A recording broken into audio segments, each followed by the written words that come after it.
News Talk on Samar News, your go-to podcast for the latest headlines and in-depth discussions.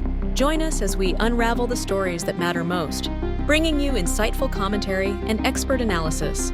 Tune in for thought-provoking conversations that spark dialogue and inspire action. Stay connected with the news that shapes our world, only on News Talk on Samar News. Okay, so today we're taking a deep dive into something really important. The changing security situation in the Philippines and how the Philippine Army is, adapting its strategies in response. That's pretty crucial. Yeah, we've got a bunch of source material here. Excerpts from, let me check, a report from March 22nd, 2025. Okay. It's got statements from LT General Roy Galito and President Ferdinand Marcos Jr. Gotcha. And there's also this announcement from the U.S. Embassy in Manila. So quite a bit to unpack. Exactly. Our mission, if you will, is to really try to understand the key shifts in the Philippine Army's, focus and the broader context of all of these changes. Yeah, it's a really significant moment for the Philippine Army. And I think these sources give us a really interesting snapshot of a military kind of in transition. Right. We're seeing them kind of clearly articulate, what their new priorities are. And we're starting to see how they're taking those first steps to actually, put those priorities into action. Yeah, so let's get into it. Yeah, let's do it. I guess maybe the central theme here seems to be this kind of shift in the Army's focus, right? Mm-hmm. Like during the 128th founding anniversary at Fort Bonifacio, Lieutenant General Galito, he made this pretty big announcement. Oh, yeah. He very clearly and very explicitly stated that the Army's main effort, their primary focus, is shifting. Yeah. From internal security operations. So, this has been their bread and butter for years. Right. This fight against communist insurgents and local terrorist groups. But he's saying now they're shifting away from that to territorial defense. Wow. So that's a huge, huge change. It is. It's a fundamental change in their posture, their outlook. Yeah, for years and years, the Army's energies have been kind of directed, inward. What's making them think about this outward shift, this focus outwards? Well, according to LT General Galito, he says it's because of the evolving threat landscape. Oh. He acknowledged, all of the Army's successes in recent years in weakening these internal threats, these insurgencies. But he really emphasized that they've got to adapt. They have to adapt to these new external challenges that they're seeing and really prioritize protecting the Philippines territory, including its landmass, its coastline, its sovereign rights. It definitely seems like this isn't happening in isolation. I mean, the report, reading through it, seems to link this to like a very specific area of concern. Oh, absolutely. Yeah. A primary driver here, no doubt, are the increasing tensions with China in the West Philippine Sea. Right. And I think, a really clear example of this is this intention that the Army has now stated that they want to acquire long-range and mid-range missile systems. Right. And this kind of weaponry, this isn't designed for internal security. This speaks directly to having a capability to deter external aggression. So they're sending a message. This procurement signals a move away from purely defensive, coastal defense measures towards something that can actually project power, deter aggression further out. Kind of similar to strategies we've seen in other archipelagic nations facing similar, maritime challenges. So it seems like a deliberate strategic realignment. It's not just like, a change of emphasis. That's a good deal. Yeah. It seems like it's a part of like a bigger, more coordinated defense strategy. Yeah, you're spot on. LT General Galito even specifically mentioned that this shift, it aligns with what's called the Comprehensive Archipelagic Defense Concept, or CADICI. Okay. YETI. The CADICI. And this isn't just some broad idea. This likely involves, very specific protocols for how they're going to share intelligence between the different branches, how they're going to do joint exercises across, the Army, the Navy, the Air Force, and maybe even, pre-positioning resources and equipment at key strategic locations throughout the archipelago. Wow. And I think what's really fascinating here is the overarching goal. They want to develop the capability to effectively protect and secure, the entire Philippine territory and its exclusive economic zone. They want to make sure Filipinos can have free access to the natural resources within those areas. So truly comprehensive, like, encompassing the entire archipelago and the surrounding maritime space. So this isn't something the Army is doing on its own, right? I mean, it sounds like it's part of a collaborative effort with the other branches of the armed forces. Yeah, for sure. The CADIC, it envisions this, seamless collaboration between the Army, the Philippine Navy, and the Philippine Air Force. And, LT General Galito, he specifically highlighted the Army's role, their crucial role in safeguarding the land domain, but also actively supporting what are called coastal and littoral operations. Littoral operations. Yeah, littoral. So this refers to military actions, in shallow waters and kind of those coastal regions. So it's really bridging the gap between, the land and the sea. And it's all about, forging this unified, multi-layered defense posture. Okay, so we're starting to get a picture of what they're doing and why. Right. But how is the Army actually putting these changes into practice? What are the practical steps they're taking? All right, well, this is where it gets really interesting. So LT General Galito, he outlined several, key reconfigurations that are aimed at making the Army more agile, more effective, for this new territorial defense role. Right. So one big development is this creation of the Combat Engineer Regiment. The Combat Engineer Regiment? Yeah. Their mission is super critical. They're going to protect strategic infrastructure, fortify key military bases, and make sure that troops and equipment can move freely, unimpeded, across the archipelago. So that sounds like a really foundational element for a credible territorial defense. Oh, absolutely. What other kind of organizational or structural changes are happening? Well, another crucial area is this redefined role of the reserve forces. Okay. So their responsibilities, they're being expanded to cover both internal and external security duties. Yeah. And there's a new focus, a renewed emphasis on these community defense centers. Right. And regional community defense groups. And these groups, they're now tasked with intensifying the training of civilian reservists. So it's not just about the active duty military, it's about building up a stronger reserve component as well. Exactly. They're going for a more integrated national defense approach, drawing on a wider pool of trained personnel. Gotcha. What about their actual military capabilities? Are there upgrades happening in that area? For sure. There are several key upgrades that are in progress right now. Okay. LT General Galito specifically mentioned modernizing the Army's reconnaissance capabilities. Okay. And this is absolutely vital, right? For accurate intelligence, real-time battlefield awareness. And, that's even more paramount in territorial defense. Yeah. Where you might be facing adversaries that are very mobile, technologically advanced. I mean, you can't really defend what you can't see, what you can't track. Yeah, that makes a lot of sense. Enhanced reconnaissance gives you that crucial situational awareness. And what about the core fighting units, the infantry battalions? Are those being, adapted for this new mission as well? Yeah, they are. They're being restructured to become lighter, more mobile, and more strategically positioned. So this kind of points to them moving away from, maybe heavier formations that might have been more suited for, these longer counterinsurgency campaigns in the past. Mm-hmm. And now they're going for more agile units that can be deployed rapidly across, all the diverse terrain of the Philippines. It sounds like a really comprehensive transformation, touching everything from their strategic focus to a unit structure. Oh, for sure. It's a top to bottom kind of thing. It's not just about equipment and organization, right? I mean, the human element is always critical in any military. Yeah, always. And LT General Galito highlighted this new one recruitment program that they have. Okay. And this is really aiming to attract, the most capable individuals to join the Army. Okay. And he also, very proudly pointed to the progress they've made in gender equality.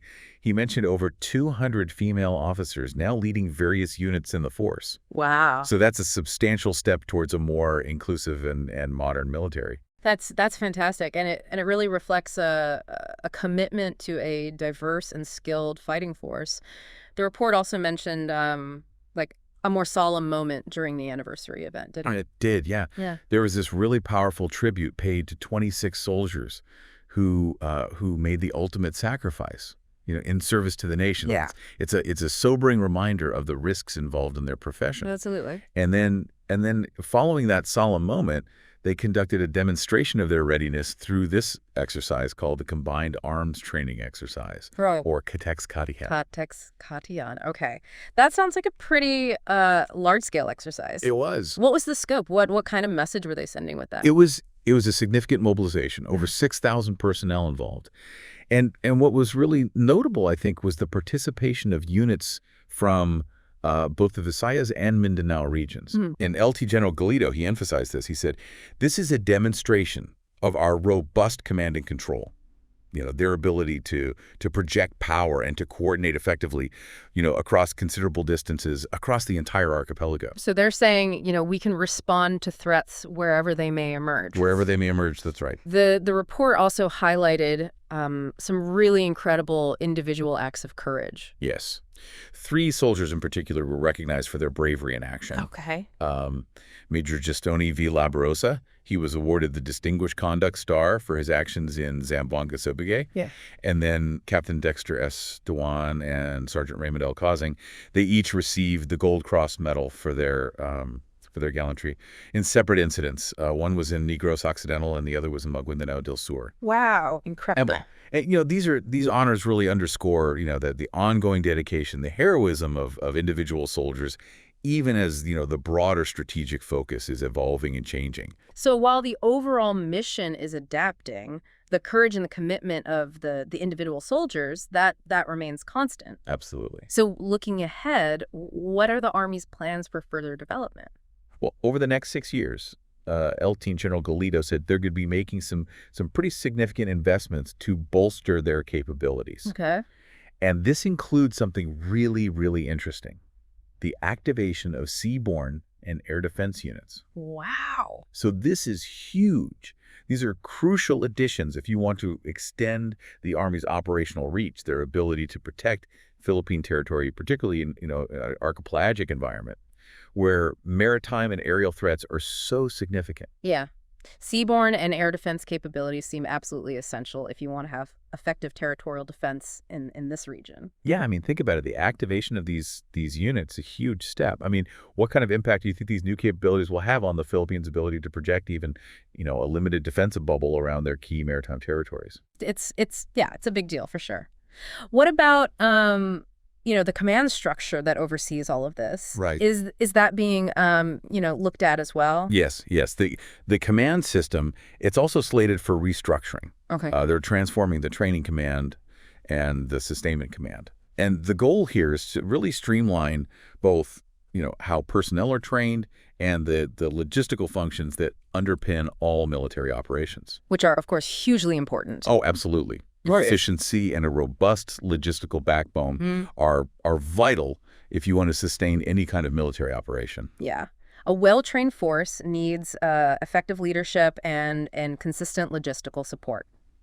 Now, shifting gears a little bit, President Marcos, he also addressed this anniversary event, and his message seemed to be very much in line with this new direction the Army is taking. It did. Yeah. President Marcos Jr., he also talked about these evolving security threats. Yeah. And he particularly emphasized the growing challenges in cyberspace. Right. And he stressed how important it is for the Army to, remain adaptable, disciplined, technologically proficient in the face of these increasingly complex threats.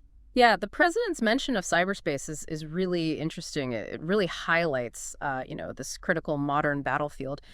Do you think we might see, future announcements about establishing specialized cyber units or even partnerships with, civilian cybersecurity experts? Yeah, I think that's definitely a possibility. It's clear they recognize the importance of this domain. Yeah, cyberspace it's a different kind of defense posture, right? It's not just about, physical borders and traditional military engagements anymore. Really different ballgame. Yeah. Yeah, and the president really underscored that. He said, it's so important to modernize defense strategies to effectively counter both those conventional threats, but these new emerging cyber threats as well. Right. He recognized that the security landscape now extends far beyond traditional land warfare. Absolutely. Now, beyond the military-focused stuff, President Marcos also, acknowledged the Army's contribution in other areas, right? Yeah. Like disaster relief and things like that. Yeah, he did. He commended their unwavering dedication to humanitarian assistance and disaster response. Right. He acknowledged their vital role as first responders during, natural calamities. Yeah. He specifically mentioned, the recent volcanic activity at Taal and Canlan. Of course. And, I think that highlights, the dual role the Army plays, safeguarding the nation against those external threats, but also protecting its own citizens when crisis hits. Yeah, a crucial reminder that their service goes beyond just, combat duties. It seems like their professionalism and their adherence to security protocols are being recognized as well. Yeah, they are. President Marcos actually highlighted the Army's perfect score in the General Security of Military Information Agreement evaluation. Wow, a perfect score. A perfect score. Yeah. And he cited that as a clear demonstration of, their readiness and their commitment to upholding international standards. Yeah. That kind of assessment's got to be crucial if you want to foster trust and enable effective international cooperation. It is. It's vital if they want to collaborate with their allies. Absolutely. Were there any announcements from the president in terms of supporting, the well-being of the troops themselves? He did. He announced several significant welfare initiatives. Okay. These included Executive Order Number 84, which increases the subsistence allowances for all personnel of the armed forces. Okay. He also announced enhanced medical benefits and streamlined procedures for reimbursements of hospital expenses. Mm-hmm. He made it very clear that taking care of, those who serve the nation is a top priority. That's great. Those kinds of initiatives can, make a real difference in the lives of service members and their families. Oh, absolutely. Now, finally, our sources include this announcement from the U.S. Embassy in Manila about an upcoming visit by a high-ranking official. Right. That's right. U.S. Defense Secretary Pete Hegseth is scheduled to travel to the Philippines next week. Okay. And the stated objective of this visit is to advance security objectives through discussions with Philippine leaders and meetings with both U.S. and Philippine military personnel. Given all these evolving external threats, how significant do you think this visit is? It sounds like a very significant visit, particularly, given the strategic shifts that we've been discussing. It seems to point to like a deepening security partnership. Yeah, for sure. And I think it's very telling that the U.S. Embassy statement specifically mentioned, this intention to forge unprecedented cooperation with like-minded countries to strengthen regional security. Okay. So that very strongly suggests that the discussions are going to be focused on, these evolving security dynamics in the Indo-Pacific, including what's happening in the West Philippine Sea and how the U.S. and the Philippines can work together to enhance their combined defense capabilities and their interoperability. So to kind of sum it all up, we're seeing a very deliberate, significant transformation within the Philippine Army. Mm-hmm. They're moving from this primary focus on internal security to a much more robust emphasis on defending the nation's territory. Right. This shift's largely driven by the evolving geopolitical landscape, particularly what's happening in the West Philippine Sea. Right. And they're implementing this through a comprehensive approach.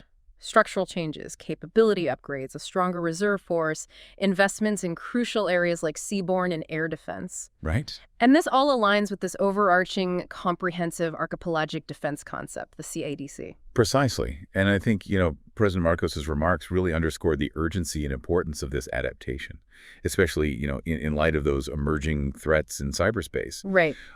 But also recognizing the Army's commitment to humanitarian efforts. Yeah. And then, this upcoming visit by the U.S. Defense Secretary, it really just highlights the growing importance of regional security cooperation to support all of these efforts. So, given these fundamental shifts and the broader international context, what do you think is the most profound implication for the Philippines' long-term security and the stability of the region as a whole? It feels like we're at a really pivotal moment. I think what's really fascinating here is this synergy that's happening between this internal strategic reorientation and the strengthening of external alliances. So the Philippine Army isn't just adapting its own forces, it's doing so within this framework of, increasingly close regional partnerships. And I think that raises a really crucial question for our listeners. How will this evolving defense posture, in conjunction with this enhanced international cooperation, how will that ultimately shape the Philippines' ability to safeguard its national sovereignty and contribute to, a more stable, more secure Indo-Pacific region in the years to come? I think it's a development with really far-reaching consequences that warrants close attention. Absolutely. Thanks so much. Thank you. And to all our listeners out there, until next time, stay curious. News Talk on Samar News, your go-to podcast for the latest headlines and in-depth discussions. Join us as we unravel the stories that matter most, bringing you insightful commentary and expert analysis.